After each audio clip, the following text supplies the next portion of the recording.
Des amendements à cet article. Le premier d'entre eux, le 751, va nous être présenté par Monsieur Davy. Merci Madame la Présidente.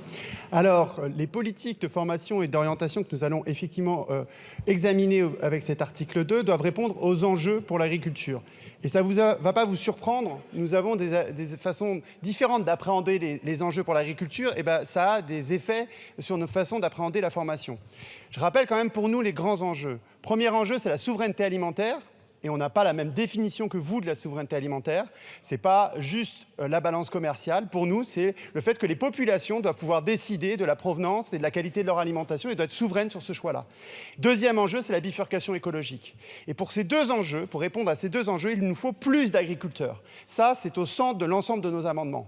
Or, il y a un quart des agriculteurs qui vont partir à la retraite et il y a une baisse tendancielle du nombre d'agriculteurs qui fait qu'on va vers une agriculture sans paysans. Et donc, quelles sont nos propositions, notamment dans cet article 2 et pour cet amendement? L'idée, c'est de corriger les trajectoires et de le dire dès le début dans l'article 2. Et alors là, notre proposition est très minimaliste. On propose de revenir à la formulation précédente de l'article 2 qui a été proposée avant son passage par Bercy. Parce qu'actuellement, la proposition de formulation, c'est que les politiques à mise en œuvre doivent contribuer à l'installation des agriculteurs. Nous proposons de formuler les choses autrement et de dire que les politiques doivent assurer le renouvellement des générations d'actifs. Ce qui est en deçà d'ailleurs de ce qu'on pense nous, mais ce qui était la proposition initiale de rédaction. Et à mon avis, ce qui s'est passé, c'est que Bercy est passé par là et il s'est dit bon, assurer le renouvellement des générations, ça va coûter cher, et bien il ne faut même pas mettre ça dans la loi.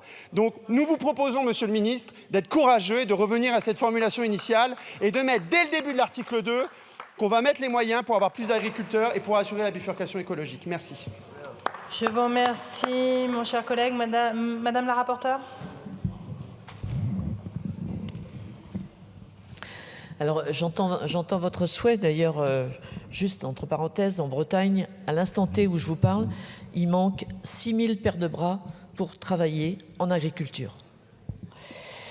Donc, votre amendement, quand vous demandez donc de préciser dans la politique d'installation, vise à favoriser le renouvellement générationnel en agriculture. Mais votre amendement est déjà satisfait dans le premier alinéa du 4 de l'article 1er issu de la rédaction globale que nous avons précédemment adopté et qui précise que la politique d'installation et de transmission en agriculture a pour objectif de contribuer à la souveraineté agricole telle que définie à l'article L1A et aux transitions agroécologiques, énergétiques et climatiques en agriculture en favorisant le renouvellement des générations d'actifs en agriculture. Donc c'est une demande de retrait, c'est déjà satisfait. Je vous remercie, Madame la rapporteure. Monsieur le ministre. Oui, on a déjà eu ce débat en commission, c'est satisfait. On a mis un amendement qui vise à indiquer le nombre d'apprenants que nous voulions en plus. Je ne comprends toujours pas ce que vous appelez la bifurcation. Vous me faites peur avec vos bifurcations. Non, c'est une bifurcation, c'est pas la même chose que la transition, Monsieur de Fournas. C'est peut-être la différence entre les deux. C'est pas le statu quo, c'est pas la bifurcation, c'est la transition, c'est peut-être ça la différence. Par ailleurs, pour ce qui est des objectifs et des moyens, ils sont mis et ils ont été déclinés dans l'article 2 tel qu'il est sorti de la Commission des affaires économiques. C'est donc un avis défavorable. Je vous remercie, Monsieur Davy, puis Monsieur Lavergne. Merci, Madame la Présidente.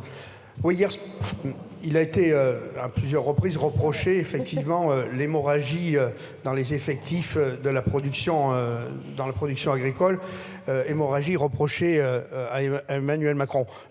Du coup, je me suis penché sur les statistiques et pour éclairer un petit peu le débat, je voudrais redonner quelques chiffres. Sur la décennie 90-2000, on a perdu 353 000 agriculteurs. Il y en avait 1 million, c'est passé à 663. Il y a donc 34% de baisse. Dans la décennie 2000-2020, c'est moins 26%.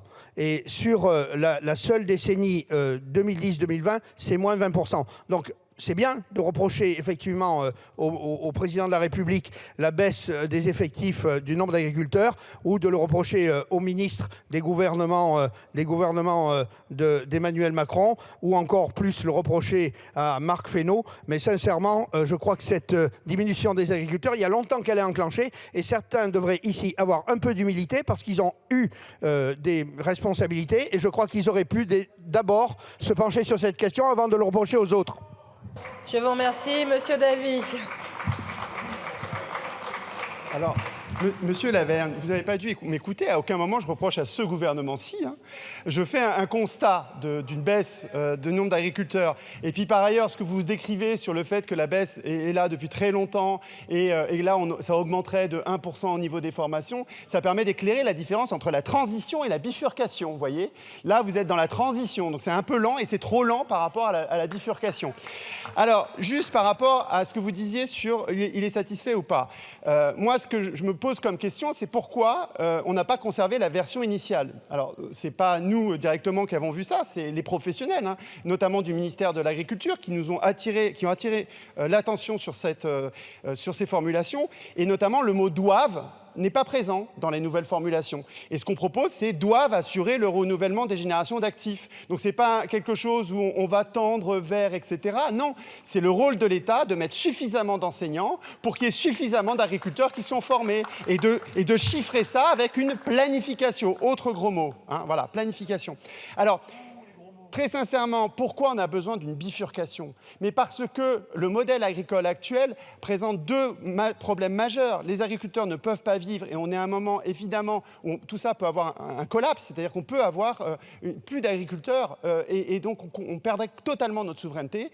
Et deuxième enjeu majeur, c'est la question écologique, c'est-à-dire qu'on continue, vous ne nous avez jamais répondu là-dessus, à utiliser trop de pesticides. Le plan Écophyto, ça fait combien d'années qu'il est mis en œuvre et on vend 10% de plus de pesticides qu'en 2008.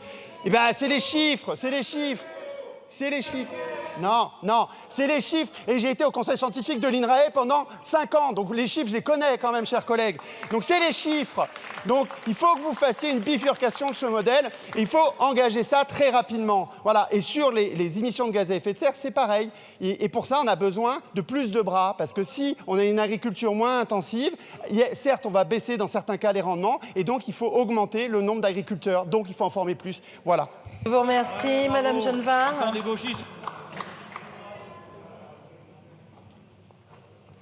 Merci Madame la Présidente.